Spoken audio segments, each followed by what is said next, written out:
नमस्कार, स्वागत है आप सभी का। मैं हूं आपके साथ कुमार कुणाल धीरज और आप देख रहे हैं पक्ष विपक्ष। पक्ष विपक्ष में आज चर्चा करेंगे उत्तराखंड की रजत जयंती पर हो रही राजनीति की। जी हाँ, उत्तराखंड के रजत जयंती वर्ष में विशेष विधानसभा सत्र का आयोजन किया जाना है और जिसके लिए कैबिनेट ने मुहर लगाते हुए मुख्यमंत्री को अधिकृत किया है।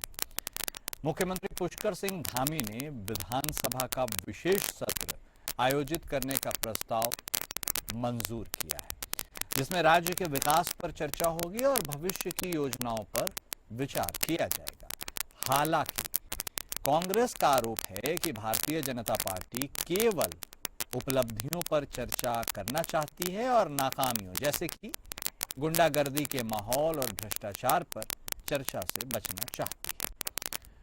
विधानसभा के विशेष सत्र के आयोजन पर कांग्रेस के वरिष्ठ उपाध्यक्ष सूर्यकांत धस्माना का कहना है कि विशेष विधानसभा सत्र का आयोजन स्वागत योग्य कदम है, लेकिन इसमें विपक्ष को भी बराबर बोलने का समय मिलना चाहिए। जिन्होंने इस राज्य के निर्माण में संघर्ष किया है, बलिदान दिया है, उनके सपने इन 25 सालों में कितने पूरे हुए, इसके बारे में भी बात करनी चाहिए।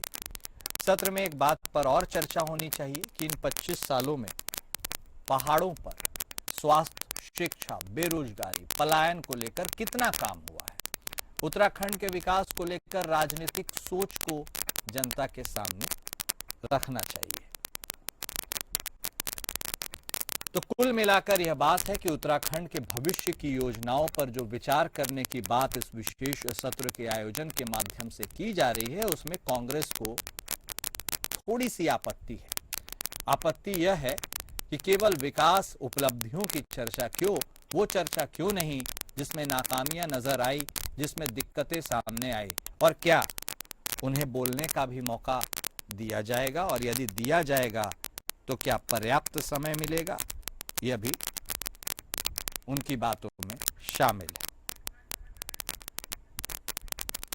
तो चलिए इस पर अब हम चर्चा की शुरुआत करते हैं। आखिर इस विशेष सत्र से कितना नफा नुकसान हो सकता है, खासकर उत्तराखंड की जनता को, इस पर बातचीत करेंगे। दोनों खास मेहमान हमारे साथ जुड़ चुके हैं। हमारे साथ भारतीय जनता पार्टी की तरफ से बतौर प्रवक्ता प्रभा बंदूनी जी जुड़ चुकी हैं। कांग्रेस पार्टी की तरफ से बतौर प्रवक्ता आशीष सैनी साहब भी जुड़ गए। आप दोनों खास मेहमान का स्वागत है। सबसे पहले शुरुआत प्रभा जी आप ही के साथ। इस विशेष सत्र के आयोजन को लेकर जो सोच है आपकी, उसके बारे में भी बता दीजिए, और यह भी बता दीजिए, हमेशा से विपक्ष को एक शिकायत रहती है आपसे कि उनकी बात को आप सुनते नहीं। चाहे आपके द्वारा यानी भारतीय जनता पार्टी शासित राज्यों की बात की जाए या फिर केंद्र में बात की जाए, उन्हें कम बोलने का अवसर दिया जाता है, उन्हें पूरा सुना नहीं जाता है। यदि सुनिएगा नहीं तो वैसे विचार वो प्रकट कैसे कर पाएंगे जिससे विकास की गंगा बहेगी, यह भी सवाल है। बोलिए प्रभा जी। देखिए कुणाल जी, सबसे पहले तो मैं हमारे जो राज्य के माननीय मुख्यमंत्री जी हैं, लोकप्रिय यशस्वी श्री पुष्कर सिंह धामी जी को मैं बहुत बहुत बधाई दूंगी। देखिए, वो एक युवा मुख्यमंत्री हैं, ऊर्जावान मुख्यमंत्री हैं, और हमने हमेशा देखा है कि किस प्रकार वो युवाओं के लिए कार्य कर रहे हैं। और एक अलग कहते हैं ना कि अगर युवा हमारे पास नेतृत्व होता है तो उसका एक अलग विजन होता है, अलग एक सोच होती है। क्योंकि वो हमारा 21वीं सदी ये चल रही है, तो हमें निश्चित तौर पर एक युवा सोच की जरूरत है, युवा नेतृत्व की जरूरत है। और उनकी जो सोच है, बाकी ये देख लीजिए कि जो है वो राज्य को आज कहां से कहां ले गए हैं, ये अपने में एक बहुत बड़ी उपलब्धि है। और ये जो वो सोच लेकर आए हैं कि एक विधानसभा का विशेष सत्र बुलाया जाएगा, इसके लिए कोई बाध्यता नहीं थी, ना कहीं विपक्ष ने ये आवाज उठाई थी कि विशेष सत्र आप बुलाइए। देखिए, ये उनकी एक नई सोच है, क्योंकि आपको पता है कि हमारा जो राज्य है इस वर्ष अपने 25 वर्ष पूर्ण कर लेगा। हम रजत जयंती वर्ष भी बड़े धूमधाम से मनाएंगे अपने राज्य का। तो निश्चित तौर पर ये बहुत अच्छा। देखिए, जब भी हम अपने जीवन की बात करें, राज्य की बात करें, तो जो 25 वर्ष होते हैं वो अपने में बहुत बड़ी उपलब्धि भी होती है। तो अगर हम उन 25 वर्षों में विधानसभा का विशेष सत्र बुलाने का जो आयोजन है, उन्होंने खुद ये कहा है कि हम इन 25 वर्षों में कई उतार चढ़ाव से गुजरे हैं, क्योंकि नया राज्य हमारा बना था। था। तो इन उतार चढ़ाव में हमने क्या पाया, कई चुनौतियां हमारे पास होती है जब नया राज्य हमारे को मिलता है, तो उन चुनौतियों को हमने कितना पार पाया और कहां कहां अभी भी कमी रह गई है, किस प्रकार उन कमियों को आगे दूर किया जा सकता है भविष्य में, और भविष्य में एक बेहतर उत्तराखंड कैसे बनाया जा सकता है। तो देखिए उन्होंने खुद ये चीजें कही है कि हम इन सभी विषयों पर चर्चा करेंगे। कहीं से ये बात नहीं आई है कि भाई इसमें विपक्ष को बोलने नहीं दिया जाएगा। अब रही विपक्ष की बात, तो देखिए विपक्ष का काम अगर आरोप ही लगाना है तो उसी का आज नतीजा है कि ये हाशिए पर उत्तराखंड में हो, देश में हो, हर जगह इनकी यही हालत है। क्योंकि कहते हैं ना ये कि नकारात्मक विचार अपने अंदर ये पैदा कर लेते हैं। खुद माननीय मुख्यमंत्री जी को मैं यही चीज आपको बता रही हूँ, मतलब वो बाधे नहीं थे विशेष सत्र बुलाने के लिए। उन्होंने खुद कहा कि हम चाहते हैं कि जो विपक्ष के भी हमारे विधायक है वो भी जनप्रतिनिधि हैं, वो आए अपनी बात रखें। और देखिए जब वो बात रखेंगे एक चर्चा होगी, चर्चा से कोई समस्या भी राज्य में होगी तो उसका समाधान निकलकर सामने आएगा। और ये अगर उनकी ऐसी कोई मंशा सरकार की होती तो वो विशेष सत्र लेकर ना आती। जब वहाँ सत्र चलेगा पूरी जनता उसको देखेगी, पूरे देश में ये लाइव आजकल टेलीकास्ट होता है, सबको पता चलेगा। तो ये देखिए हम तो इसीलिए ये सत्र बुला रहे हैं कि हमारे राज्य में क्या क्या चुनौतियां हैं, एक बेहतर उत्तराखंड का निर्माण कैसे किया जा सकता है, अब तक हमने कितनी चुनौतियों को पार कर लिया है। तो ये एक सकारात्मक, मैं कहूँगी माननीय मुख्यमंत्री जी ने कदम बढ़ाया है। तो हमेशा ऐतिहासिक निर्णय ही लेते हैं, ऐतिहासिक काम ही करते हैं। लेकिन जो विपक्ष है, क्योंकि इनके पास कोई विजन नहीं है, इनके पास आज कोई विजनरी नेता नहीं है कि जो अपनी बात रह सके, तो इनके अंदर केवल एक आशंकाओं का बाजार ही गर्म रहता है। तो उसी आशंकाओं को ये बनाने का काम करते हैं, इससे ज्यादा ये कुछ नहीं करते हैं। ठीक है आशीष सैनी साहब, क्या दिक्कत है? वैसे तो आप स्वागत भी करते हैं, लेकिन मेरा सवाल है क्यों आपको इनकी नीयत पर शंका है? यदि है भी तो क्या आपको लगता है विशेष सत्र केवल महिमा मंडन के लिए बुलाया गया है, वैसे जन सरोकार से कोई मतलब नहीं? और यदि हाँ ऐसा आपको लगता है तो क्यों लगता है? देखिए विशेष सत्र बुलाए जाने का जो कारण मुख्यमंत्री जी ने पूरे प्रदेश के सामने सार्वजनिक किया वह था कि 25 साल उत्तराखंड के पूरे हो रहे हैं, तो रजत जयंती वर्ष के अवसर पर ये सत्र बुलाया गया। ये केवल एक उत्तराखंड राज्य के, अगर मैं एक लेमन लैंग्वेज में कहूँ तो एक जन्मदिन की पार्टी है जो 25 साल पूरे हो रही है। और अक्सर हम रजत जयंती, स्वर्ण जयंती और जो डायमंड जुबली सब मनाते ही है, तो जिसे हीरक जयंती बोलते हैं, तो ये मनाते हैं। तो ये कोई एक परंपरा का हिस्सा ही है। लेकिन प्रभा बंधुनी जी ने इस पर अपनी बात रखते हुए आपने देखा कि बड़े सफाई के साथ मुख्यमंत्री जी की तारीफ की कि मुख्यमंत्री जी यशस्वी, तेजस्वी, ओजस्वी और पता नहीं क्या क्या मुख्यमंत्री है। वो अब ये तारीफ जितनी ये करती है, दूसरों को तो मौका देती नहीं है तारीफ करने का, तो जितनी तारीफ है उन्होंने कर ली। अब मेरे पास से उन्होंने कहा कि मुख्यमंत्री जी ने सत्र बुलाया और सबकी बात सुनी है। देखिए मुख्यमंत्री सबकी बात सुनने की स्थिति में नहीं है। उनकी जो वर्तमान स्थिति चल रही है कि भारतीय जनता पार्टी उन्हें कब नमस्ते कर दे, कब दाएं बाएं साइड कर दे, तो अपने बचने के लिए किसी भी तरीके से 15-15 दिन के वो रिलीफ लेकर आ रहे हैं कि अभी ये हो गया मुझे छोड़ दो, अब ये हो गया मुझे छोड़ दो, अब आप प्राकृतिक आपदा एक बार और छोड़ दो, अभी सत्र तक मुझे और छोड़ दो। तो इन्होंने 9 नवंबर तक की बुकिंग कंफर्म कर ली है कि 9 नवंबर से पहले बीजेपी नहीं हटाएगी, उसके बाद ये कोई नई नौटंकी खड़ी कर देगी। इधर पेपर लीक मामले में जब इन्होंने सीबीआई जांच की इंक्वायरी के ऑर्डर दिए हैं, मुख्यमंत्री ने स्वयं दिए और छात्रों के सामने दिए, तो सीबीआई की जांच का जो कागज है उसे टाइप होने में इतना समय क्यों लग रहा है? इसलिए लग रहा है क्योंकि वो जो 15-15 लाख रुपए पूरी बीजेपी के नेताओं ने वसूले हैं जो भाजपा कार्यालय पर और मुख्यमंत्री कार्यालय पर बैठे हैं। तो इन्होंने बचने का एक तरीका निकाला कि चलो अब भी सत्र बुला लेते हैं। सत्र से क्या होगा, वो जो 1800 करोड़ रुपए इन्होंने खर्च किए उस पर 10-20 करोड़ रुपए और खर्च हो जाएंगे, अखबारों में मीडिया में एक और अच्छा तो कवरेज छपेगी। लेकिन राज्य के हित की कोई बात ना तो मुख्यमंत्री जी ने तब की जब वो जनवरी के महीने में आपदा प्रबंधन की चाय बिस्कुट खा रहे थे, और ना उन्होंने आज की है ना ही इससे पहले कभी की है। दरअसल भारतीय जनता पार्टी की सबसे बड़ी समस्या ये है कि ये लगातार चुनाव जीत रहे हैं, और चुनाव जीतने का कारण ना तो प्रभा जी को पता है ना मुख्यमंत्री को पता है। और असली कारण ये है कि जो इनकी पार्टी का एक विशेष सेक्शन जो सुबह शाम एक धार्मिक एजेंडे पर काम करता है, तो इन्होंने एक चीज लाई अब देश की जनता के सामने और खासकर उन लोगों के सामने जिन्होंने लोकतंत्र में और जैसे महंगाई, भ्रष्टाचार और इन मुद्दों पर मतदान करने के बजाय केवल कसम खाकर बैठे हुए आ रहे हैं प्रभा जी। केवल भारतीय जनता पार्टी के वोटर हैं, केवल उनके लिए जो उनके परमानेंट वोटर हैं उनकी संतुष्टि के लिए कार्य करते हैं। अभी नकल कानून के मामले में युवा के नकल कानून कितना सख्त है। नकल कानून इतना सख्त है कि इससे पिलपिला कानून हो नहीं सकता। इसमें नकल करने वालों को पूरी छूट है, लेकिन शिकायत करने वालों के खिलाफ मुकदमे हैं। तो ये कैसा नकल कानून बना तो ये सब है? बातें आप बोलिएगा ना सैनी साहब विशेष सत्र में, मौका तो मिलेगा, प्लेटफॉर्म भी। नहीं सर, नहीं मिलेगा। विशेष सत्र में मुख्यमंत्री जी अपना भाषण देंगे और 10-20 करोड़ रुपए पर फूककर सब जगह लाइव चलेगा, सोशल मीडिया चैनलों पर, मीडिया पर, सब जगह अखबारों में विज्ञापन छपेंगे कि विशेष सत्र चलाया। 25 साल पूरे होने पर उत्तराखंड के, बस इतना ही आएगा। ये न्यूज बनाने के लिए काम करते हैं। बाकी इनका कोई, देखिए मैं आपको गारंटी देकर कहता हूँ, प्रभा जी तो प्रवक्ता है और मैं गारंटी देकर कहता हूँ कि मुख्यमंत्री जी से कोई बातचीत नहीं हुई इस बारे में कि कुछ किस बारे में सत्र चला रहे हैं। इनको सिर्फ आया कि सत्र चला रहे हैं, बहुत बढ़िया होगा। पिछले सत्र में जिसमें हमारे विधायकों को रात को सोना पड़ा वहां सदन के सत्र में, आपने तब नहीं सुनी तो अब क्या सुनेंगे? ये केवल अपने सुनाने आते हैं। प्रधानमंत्री जी भी अपने मन की बात सुनाते हैं, ये भी अपने मन की बात सुनाते। ठीक है, मुख्यमंत्री प्रभा जी को अपने मन की बात नहीं बताते। ठीक है प्रभा जी, अब देखिए बहुत सारी बातें उन्होंने कही, आप सुन ही ली। अब मान लीजिए आप जांच के आदेश देते हैं तो कागज भी तो दिखाइएगा, मतलब कितना वक्त लगेगा। ये सारी बातें जो उन्हें एक गैप नजर आती हैं, बतौर विपक्ष उन्होंने रखी। कितने सहमत असहमत हैं आप बता दीजिए, क्या कुछ कहना है, बोलिए। देखिए कुणाल जी, मैं तो बिल्कुल ही असहमत इनकी बातों से, क्योंकि झूठ बोलना, फरेब, अनर्गल बातें करना, ढोंग दिखावा करना, छलावा करना, यही विपक्ष का काम रह गया है, चाहे वो देश की बात हो चाहे राज्य की बात हो। अगर आप उत्तराखंड के युवाओं के साथ छलावा करने की बात कर रहे हैं, तो जितना कांग्रेस ने छलावा किया है, ये युवाओं को पता है कि उन्होंने क्या किया है। अभी आज मैं आपको बताऊं, रजत जयंती वर्ष हम मनाने जा रहे हैं। आप सुन लीजिए ना आशीष जी, आप बोल रहे हैं। अभी आगे देखिए, जो माननीय मुख्यमंत्री जी है, माननीय मुख्यमंत्री जी ने अपने ये बार-बार ये मुख्यमंत्री जी के लिए कहते हैं कि भाई उन्होंने क्या किया, 15 दिन का ये कर रहे हैं।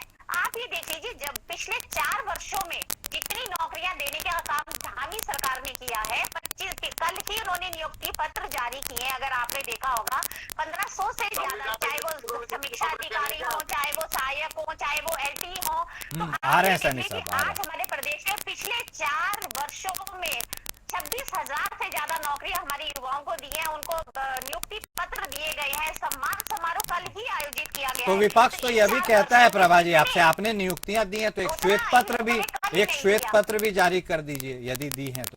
ऐसा उनकी मांग है। बिल्कुल देखिए, अभी हम रजत जयंती वर्ष मनाएंगे, उसमें सारे यही चीजें। आप ये देखिए, विशेष सत्र बुलाने का कुणाल जी क्या मकसद होता है? जो सरकार है उसमें ये बताएगी कि इन वर्षों में क्या क्या काम हुआ है, क्योंकि अगर हम 25 वर्षों की बात करें तो कहीं ना कहीं उसमें विपक्ष की भी सरकार रही है, तो इनको भी पता है कि इनके कार्यकाल में राज्य कहाँ था। और आज जब हमारी सरकार अगर लगातार 2 सत्र से हमारी सरकार यहाँ पर है, तो हमने क्या काम किया? हम तो कहते हैं कि 0 टॉलरेंस अगर इस राज्य में आया, कौन सी सरकार लेकर आई है? धामी सरकार। युवाओं को सबसे ज्यादा रोजगार दिया है इन 4 वर्षों में, जो कि पिछले, मैं ये कहना चाहूंगी 20 वर्षों में उत्तराखंड में युवाओं को नहीं मिला, वो धामी सरकार के उसमें मिला है। अगर पर्यटन की बात करें, सबसे ज्यादा तीर्थ यात्री, हम कहीं 4 धाम की बात कर ले, अब जो रिकॉर्ड तोड़ तीर्थ यात्री आ रहे हैं, और जितना राजस्व आज कुणाल जी मैं बताऊं हमारे उत्तराखंड का बढ़ा है, आज तक इतिहास में नहीं बढ़ा है। तो ये बातें तो निश्चित तौर पर राज्य की जनता को पता है। आज आप यहाँ पर आइए, यहाँ की सड़कें देखिए, और जहाँ तक ये बार-बार ये कहना, ये भारतीय जनता पार्टी की सरकार है, यहाँ पे नेतृत्व बदला नहीं जाता है। ये इनके हरीश रावत मुख्यमंत्री थे, जिनको ये नहीं पता होता तो फिर राज्य का विकास क्या करेंगे? उनके तो तलवार लटकती रहती थी, स्टिंग ऑपरेशन किसके? कांग्रेस को ये भी सोचना चाहिए। ये हरीश रावत इनके मुख्यमंत्री थे, जो कहते थे बस मुझे मुख्यमंत्री बना के रखो, लेकिन कुछ भी दांव पे लगा लो, कुछ भी बेच दो। तो आज तक भारतीय जनता पार्टी के किसी विधायक या मुख्यमंत्री ने ऐसे गलत शब्दों का कोई ना यूज किया है, ना हमें सत्ता का ठीक है प्रभा जी। हमारे माननीय मुख्यमंत्री जी ने खुद कहा है कि मैं युवाओं के साथ हूँ, मैं अपनी गर्दन कटा दूंगा, लेकिन युवाओं के साथ में कोई अन्याय नहीं होने दूंगा। अगर इनको कोई शंका है तो जाइए विशेष सत्र में अपनी बात रखिए, अनर्गल बयानबाजी करने से तो कोई फायदा नहीं होगा। तो इनके विधायक क्यों सोए हुए हैं? आज अगर युवाओं से आप कुणाल जी बात करेंगे तो कहीं पर ये नहीं बोलेंगे कि कांग्रेस ने उनको न्याय दिलाया। वो युवाओं की बात थी, हमारे माननीय मुख्यमंत्री मुख्यमंत्री जी उनके अभिभावक है। देखिए अभिभावक के आगे ही तो बच्चे बोलेंगे, और ठीक। अगर वो युवाओं के बीच गए, एक्चुअल में कांग्रेस को ये अपेक्षा नहीं थी कि इतना बड़ा डिसीजन हमारे माननीय मुख्यमंत्री जी लेंगे। उसको भी इन्होंने क्या कहा कि झुक गए, मतलब ये चाहते थे कि युवाओं का काम ही ना हो, उनको नौकरियां ना मिले। हम नहीं समझते झुक गए, अगर माँ बाप होते हैं, हमारे बच्चे होते हैं, हम उनकी उसकी समझते हैं, ठीक है उनको प्रभा जी। बात भी उनसे करते हैं। ओके तो इनको ओके खुद समझना चाहिए कि अब वो समय चला गया जब ओके। लोग इनकी बातों पे लेकिन झूठे लेकिन आरोपों पे लेकिन लेकिन विश्वास पेपर करेंगे। लीक वाले प्रकरण पे एक और इंटरेस्टिंग फैक्ट, एबीवीपी के लीडर्स तो ये कहते थे फर्स्टली कि पेपर लीक हुआ ही नहीं है, चीटिंग हुई है, लेकिन बाद में तो अब देखिए उसे रद्द भी देखिए करना कुणाल पड़ा। जी, बिल्कुल सही बात है, बिल्कुल हाँ। सही बात है, बिल्कुल। देखिए कुणाल जी, हाँ। मैं आपको ये बताऊं, ये चीटिंग का ही मामला है। अभी देखिए एसआईटी की जांच हुई, हमने तुरंत कहा था कि जैसे ही आएगा तो हम इसको सीबीआई जांच को दे देंगे, क्योंकि हमारे लिए युवा और जिन लोगों ने इतनी मेहनत करी है, सबसे खैर अब तो सख्त नकल विरोधी अब तो कानून रद्द ही हो हमारे गई वो राज्य में एग्जाम, है। खैर कोई बात नहीं। चलिए तो काउंटर। आज सीबीआई, हाँ बिल्कुल, क्योंकि हम नहीं चाहते हाँ। थे कि हमारे युवाओं के मन में किसी भी तरह की ठीक। शंका रहे। जो हमारे ठीक। युवा आज मेहनत करेंगे दिन रात, उनकी मेहनत ओके, सफल होनी ओके, चाहिए। ओके। ऐसा ना हो कि क्योंकि सख्त नकल विरोधी ओके। कानून के तहत जो सजा का प्रावधान है, okay Prabha ji, CBI okay. जांच अब में जो भी सैनी दोषी साहब, पाए सैनी जाएंगे, साहब आप उनको कुछ सजा कहना मिलेगी। चाह रहे थे, आपके काउंटर का वक्त आ गया है, बोलिए। देखिए मैं दो चीजें कहना चाह रहा था। अभी प्रभा जी ने कहा कि मुख्यमंत्री जी ने कहा कि मैं गर्दन कटा दूंगा, लेकिन छात्रों के साथ उनका पेपर लीक मामले में अन्याय नहीं होने दूंगा। तो मेरा एक पहला सवाल है कि गर्दन काट कौन रहा था? यही तो मैंने कहा कि गर्दन किस, तलवार किसके हाथ में थी, गर्दन किसकी थी और काट कौन रहा था? और मुख्यमंत्री ने अपनी गर्दन कटवाने की शर्त पर क्यों सीबीआई जांच का आदेश दिए? कौन था वो हाकम सिंह जो मुख्यमंत्री की गर्दन पर तलवार लेकर बैठा था? जो लोग झूठे आरोप एक लगा मिनट, रहे एक थे, मिनट। उन्होंने साफ ये कहा। एक मिनट प्रभा जी, आएंगे आपके पास भी मुझे आएंगे, उनको मालूम कंप्लीट है- कर लेंगे। मुझे मालूम है कि एक किसी भी प्रवक्ताओं को वक्त बर्बाद करने की ट्रेनिंग दी जाती है, लेकिन याद रखिएगा कि जो कुछ ट्रेनिंग हमें भी दी गई है कांग्रेस के लोगों को, हमें चाहे सच्चाई कुछ भी बोलने हो की जाए। आदत ठीक है। है सैनी जी, लेकिन आप सच्चाई सुन नहीं सकते। ठीक है प्रभा जी, प्रभा जी आप बात रखिएगा, उनको कंप्लीट करने दीजिए, आपसी वाद विवाद में कोई बात होगी कोई नहीं। मुद्दा नहीं है। ठीक है प्रभा जी, आपके पास भी आ रहे हैं, बोलिए सैनी साहब, कंप्लीट कीजिए। पहला सवाल मैं अपने जो एंकर महोदयों के माध्यम से दर्शकों के सामने आपसे पूछ रहा हूँ कि वो तलवार किसकी थी, जिसकी जो गर्दन पर रखी थी मुख्यमंत्री के? पहली बात। दूसरा, पेपर लीक के आरोप में बीजेपी के नेता पहले भी फंसे और आज भी फंसे हैं, लेकिन पेपर लीक होने वाले जो केंद्र हैं, जहाँ पर जिन स्कूलों में पेपर कराए गए हैं, जहाँ पर पेपर लीक होने की पूरी संभावना है, जहाँ सुरक्षा हटा ली गई थी, उन कॉलेजों से उन छात्रों की बसें भर भर कर देहरादून लाई गई और देहरादून आकर उन्होंने मुख्यमंत्री से निवेदन किया कि पेपर दोबारा नहीं होना चाहिए, जो हो गया बिल्कुल ठीक हो गया, ऑल इज वेल। कौन से कॉलेज थे जिनके यहाँ सेंटर भी था और उन्हीं के बच्चे वहां पर जाकर मुख्यमंत्री से बात कर रहे थे? इसकी एसआईटी जांच कब होगी? जब तक उन स्कूलों की जांच नहीं होगी, जब तक परीक्षा नियंत्रक को जांच के दायरे में नहीं लाया जाएगा और जब तक मुख्यमंत्री कार्यालय को जांच के दायरे में नहीं लाया जाएगा, तो एक्चुअल में कोई जांच शुरू होगी ही नहीं। क्योंकि परीक्षा में हमने आरोप लगाया और हमने आरोप भी लगाया, पकड़े गए हैं लोग। हाकम सिंह को पिछली बार ही पकड़ा गया, दोबारा भी आपने पकड़ा है। तो मुझे बताइए ना, जो भाजपा के पदाधिकारी जब पकड़े जा रहे हैं तो जांच का दायरा कहाँ तक होगा? तो जांच का दायरा होना चाहिए। यदि मैं भाजपा का पदाधिकारी हूँ तो मैं सबसे पहले खुद को प्रस्तुत करूँ कि मैं जांच में सहयोग करूंगा। लेकिन अब वो क्या रहा है, मुख्यमंत्री जी साफ कह रहे हैं, मुख्यमंत्री जी ने बिल्कुल क्लियर कहा कि मेरी गर्दन पर तलवार थी, मैंने उसके बावजूद भी सीबीआई जांच का आदेश दिए। लेकिन हमारा ये कहना है कि जिनके हाथ में तलवार है वो सीबीआई जांच नहीं होने दे रहे हैं और सीबीआई जांच को प्रभावित करने के लिए परीक्षा नियंत्रक, जिन स्कूलों में परीक्षा हुई उनके संचालक, ठीक है। और साथ साथ मुख्यमंत्री का कार्यालय उसमें इंक्लूड सैनी साहब, ये तो हो गई परीक्षा की बात। अब आप बात कीजिए स्वास्थ्य, शिक्षा, बेरोजगारी, पलायन और ये सारी बातों को लेकर जो काम हुआ है उसके बारे में विशेष सत्र में कितने आशान्वित हैं आप, क्या बातें होंगी? देखिए मैं आपने बिल्कुल सही कहा, लेकिन ये प्रभा जी के लिए आउट ऑफ सिलेबस बात हो सकती है। लेकिन आपने कहा महंगाई, भ्रष्टाचार, बेरोजगारी और स्वास्थ्य और स्कूलिंग की बात करेंगे। स्कूल तो उन्होंने बंद कर दिए बहुत सारे। इन्होंने कहा, एक बोर्ड लगाया था, मैंने भी बोर्ड देखा था सड़क पर होर्डिंग, कि हायर एजुकेशन के लिए छात्रवृत्ति दी जाएगी। प्रभा जी को अगर कोई जानकारी हो, कोई नाम याद हो तो मुझे बता दें कि जिस छात्र को हायर एजुकेशन की तैयारी करने के लिए छात्रवृत्ति मिली हो, उसका कहीं अता पता नहीं है। मुख्यमंत्री जो घोषणा करते हैं वो केवल होर्डिंग पर टंग जाती है, वो धरातल पर ढूंढने से नहीं मिलती है। आपने आपने छोटे बच्चे जो 3 साल तक के बच्चे हैं उनके जो पोषण है वहां से आपने भ्रष्टाचार शुरू कर दिया, और बड़े बड़े सीनियर जो लोग हैं उनके जो हेल्थ कार्ड है, आयुष्मान जिसे बोलते हैं, वहां तक भ्रष्टाचार चालू है। तो हेल्थ को तो आप भूल ही जाइए, हेल्थ का तो चर्चा ही मत कीजिए। किशोरी हेल्थ से लेकर बच्चों की हेल्थ और कुपोषित बच्चों की संख्या, ये जो पैरामीटर है, इसमें उत्तराखंड टॉप 10 राज्यों में भी नहीं है। दूसरी बात सुन लीजिए, उत्तराखंड के पर कैपिटा इनकम, यहाँ पर जो काम करने वाले, जो आर्मी में काम करने वाले लोग थे, उनकी पेंशन के कारण बढ़ी हुई है पहले से ही। मुझे आप ये बताइए कि आपने अग्निवीर योजना में जो पेंशन बंद करी है और जो नौकरियों में 4 साल की नौकरी आप दे रहे हैं वो भी संविदा पे, वो कहाँ पे? 324 चपरासी यानी 4th क्लास के कर्मचारियों की भर्ती होनी है, और आप सब इस बात को जरा विशेष रूप से कोट कीजिए। 2300 लोगों को 11 महीने तक जो संभावित तनख्वाह मिलती है उसकी 3 गुना रिश्वत लेकर भर्ती की जा रही है। ये जो ज्वलंत, ठीक है सैनी साहब, इतने ज्वलंत सवाल जो पूछ गए, जवाब तो देना चाहिए ना मैडम, देना तो होगा ही। जवाब देने में समस्या क्या है कि प्रभाजी के पास जवाब नहीं है।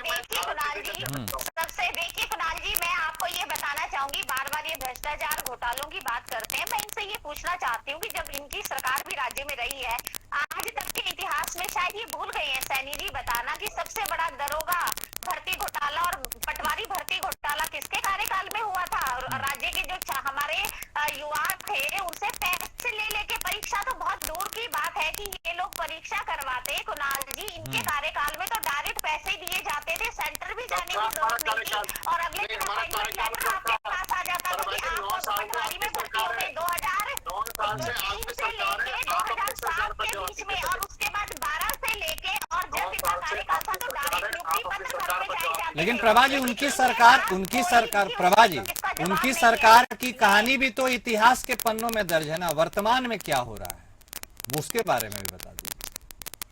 बिल्कुल कुणाल जी, बिल्कुल सही प्रश्न आपका है। देखिए वर्तमान में अगर हमारा ये कहना है कि अगर जब उत्तराखंड बना था, अगर ये रजत जयंती वर्ष है, तो जब ये उत्तराखंड राज्य बना था, तो ये जो विपक्षी दल आज चीख चीख के कह रहे हैं कि हमें बोलने का मौका नहीं दिया जाएगा, तो अगर ये इतने संवेदनशील थे राज्य के लिए, तो इन्होंने इस प्रकार के जब प्रश्न ठीक है हुए थे, तो रोक लगाने के लिए इन्होंने क्या किया? ये उसको शह देते रहे, वो चीज आगे बढ़ती रही, फिर वो नासूर राज्य के लिए बन गई, और जब वो नासूर राज्य के लिए बन गई, आज राज्य की आप डेमोग्राफी देख लीजिए, कितना काम हमारे धामी जी ने उसमें किया है, हमारी सरकार मैं ये कहूंगी कर रही है। तो आज ये जो हमारा उत्तराखंड है कुणाल जी, यही हमारी देवभूमि कहते हैं, हमारी विरासत संस्कृति, इसका सबसे ज्यादा अफेक्ट अगर हमारे देवभूमि से पड़ता है तो हमें उसे संवारने का काम करना है, संजोने का काम करना है। इन्होंने क्या करा? आप हल्द्वानी चले जाइए, आप उधम सिंह नगर चले जाइए, आप नैनीताल, ये जितने भी एरिया है वहां पर डेमोग्राफी चेंज सबसे ज्यादा हुई है। और अब वो लोग ये पलायन की बात करते हैं, आज पहाड़ जब खाली हो गए, हमारे गांव खाली हुए थे,